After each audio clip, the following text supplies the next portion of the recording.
नमस्कार दोस्तों, स्वागत है आप सभी का एक बार फिर से हमारी आज की इस वीडियो में। दोस्तों, ये तो हम सब जानते हैं कि पूर्व जन्म का कुछ याद न रहे, आज इस कारण हिंदू धर्म में कपाल क्रिया कराते हैं। शव को मुखाग्नि देने के करीब आधा घंटे बाद एक बांस में लोटा बांधकर शव के सिर पर घी डाला जाता है, जिससे पूरा सर जल जाए। माना जाता है कि अगर ऐसा नहीं हुआ तो अगले जन्म में पिछले जन्म का सब याद रहता है। तो दोस्तों, आज ऐसी ही एक घटना जानते हैं जिसमें पूर्व जन्म की बातें एक लड़की को बाखूबी याद आ गई। तो दोस्तों, क्या हुआ जब एक 9 साल की बच्ची को याद आया उसका पिछला जन्म, और उसके बाद जो उसने किया अपने कातिलों को सजा दिलवाने के लिए, उसे जानकर आप भी हैरान हो जाएंगे। दरअसल दोस्तों, ये सत्य चमत्कारी घटना है हैदराबाद के पास स्थित एक छोटे से गांव चिलकुर की। उस गांव के एक मध्यम वर्गीय परिवार में एक बच्ची का जन्म हुआ जिसका नाम संध्या रखा गया। संध्या बचपन से ही बहुत ही ज्यादा डरा करती थी। अगर कोई उसे अकेले कमरे में छोड़ जाता या कभी लाइट चली जाती तो बहुत जोर से चीखा करती थी, और सब नहीं समझ पाए थे आखिर किस वजह से इसको इतना डर है। और जैसे जैसे वो बड़ी हो रही थी उसमें परिवर्तन भी बहुत ही अजीब हो रहे थे। कभी कभी वो रात को अचानक नींद में से उठ जाती और चिल्लाने लगती, विक्रम सर मुझे मत मारो, विक्रम सर मुझे मत मारो।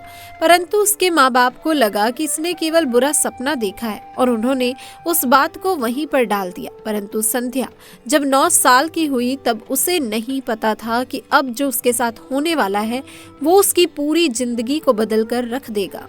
दरअसल चिलकुर एक छोटा सा गांव है जहां पर 500 साल पुराना एक चिलकुर बालाजी का मंदिर है। संध्या को उसके पिता रोजाना वहां पर ले जाया करते थे।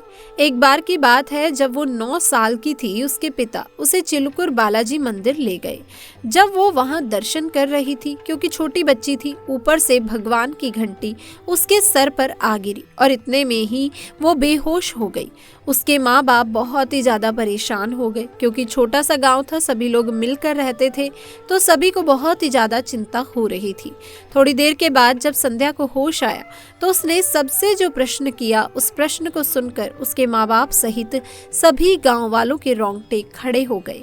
उसने अपने माँ बाप से कहा कि आप कौन हैं और मैं कहाँ हूँ। उस समय सभी को लगा शायद माथे पर घंटी गिरने की वजह से इसकी याददाश्त चली गई है। फिर सबने उसको याद दिलाने की कोशिश करी कि तुम संध्या हो और तुम हमारी बेटी हो, पर उसने वापस से जवाब देते हुए कहा कि आप सभी ये क्या कह रहे हैं, मेरा नाम तो प्रियंका है, मैं तो हैदराबाद में रहती हूँ। और वो सबसे पूछने लगी कि विक्रम सर कहाँ हैं, उन्होंने मेरे साथ बहुत गलत किया है और इसके लिए मैं ना उन्हें माफ करूंगी और उन्हें कड़ी से कड़ी सजा दिलवाऊंगी। अब गांव वालों के दिमाग में तो ये बात समझ ही नहीं आ रही थी ये लड़की आखिर बोल क्या रही है, परंतु उसके माँ बाप के दिमाग में एक बात खटक रही थी, क्योंकि अक्सर रात को नींद में से उठकर वो विक्रम सर मुझे मत मारो, विक्रम सर मुझे मत मारो, ये बात कहा करती थी। उसके बाद उन्होंने उसकी कहानी में थोड़ी दिलचस्पी दिखाई और उससे कहा कि बताओ तुम्हारे साथ क्या हुआ है। तब दोस्तों वो 9 साल की बच्ची जिसका पुनर्जन्म हुआ था और पिछले जन्म में वो प्रियंका थी जो हैदराबाद में रहती थी, उस 9 साल की बच्ची ने बताया कि मेरी उम्र 24 साल थी और मैं दिखने में बहुत ही ज्यादा सुंदर थी। ऐसे में एक मल्टीनेशनल कंपनी से मुझे जॉब के लिए ऑफर आया।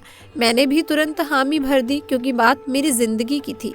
मुझे जॉब करते करते 2 से 3 महीने हो चुके थे, परंतु मैं एक बात महसूस कर रही थी कि उस कंपनी के जो सीईओ थे उनका नाम था विक्रम चंद्रा, और वो हमेशा मेरे ऊपर बुरी नजर रखते थे। जब भी उन्हें मौका मिलता वो मुझे हाथ लगाते और मुझे टच करने के बहाने ढूंढा करते थे। मैं उनकी बहुत सारी हरकतों से परेशान हो चुकी थी, परंतु बात मेरी जॉब की थी। जॉब बहुत अच्छी थी, मैं उसे छोड़ नहीं सकती थी, इसीलिए मैं ये सब बर्दाश्त करती रही। एक दिन विक्रम सर ने मुझे उनके ऑफिस में बुलाकर कहा कि एक जरूरी फाइल लेकर आज तुम रात को मेरे घर आना, मैं तुम्हारा प्रमोशन की बात करने वाला हूँ। क्योंकि वो मेरे बॉस थे, मुझे उनकी बात तो सुननी ही थी।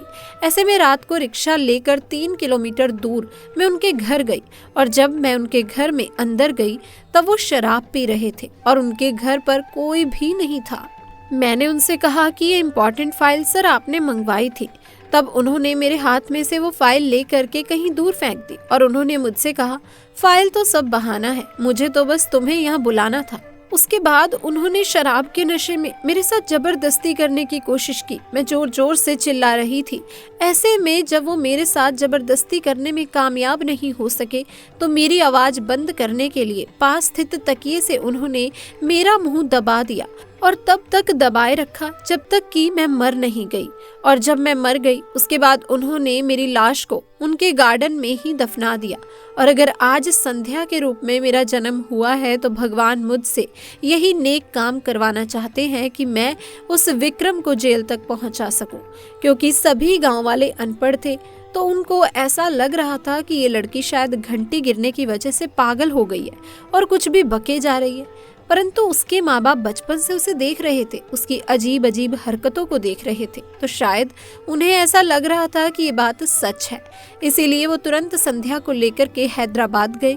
जब उन्होंने पुलिस स्टेशन जाकर के अपनी सारी बातें पुलिस वालों के समक्ष रखी तो उन्होंने हमारी बात में गंभीरता तो दिखाई, परंतु उन्होंने हमें ये बात बताई कि पुनर्जन्म की किसी भी बात को कोर्ट एक्सेप्ट नहीं करता।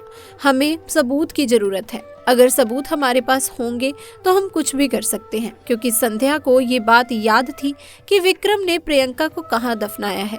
इसके बाद पुलिस वारंट के साथ विक्रम के घर पहुंची और संध्या की बताई गई जगह पर खुदाई करना शुरू कर दिया। और दोस्तों, आप यकीन नहीं करेंगे, वहां पर प्रियंका की लाश मिली जो कि बहुत ही खराब हो चुकी थी।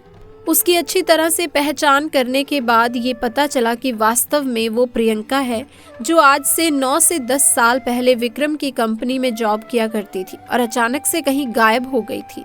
इसके बाद संध्या के रूप में पुनर्जन्म लेकर आई प्रियंका को 9 साल के बाद इंसाफ मिला। जी हाँ दोस्तों, कहते हैं महादेव चाहें तो वो कुछ भी कर सकते हैं। वास्तव में प्रियंका एक बहुत बड़ी महादेव की भक्त होगी, तभी उसे न्याय दिलाने के लिए महादेव ने इतनी बढ़िया लीला रची थी। आज विक्रम चंद्र जेल में है और संध्या अपने माँ बाप के साथ में बहुत ही खुश अपने घर पर रह रही है। तो अगर आपको भी आज की चमत्कारिक घटना ने प्रभावित किया तो दोस्तों वीडियो को लाइक जरूर करिएगा और कमेंट बॉक्स में बताइएगा क्या संध्या और प्रियंका की ये घटना सत्य हो सकती है। संपूर्ण तथ्यों की जांच करने के बाद हम तो यही मानते हैं कि ये घटना 100% सच है। तो दोस्तों, अब मुलाकात करते हैं आपसे अगली वीडियो में। तब तक के लिए आप सभी को हर हर महादेव।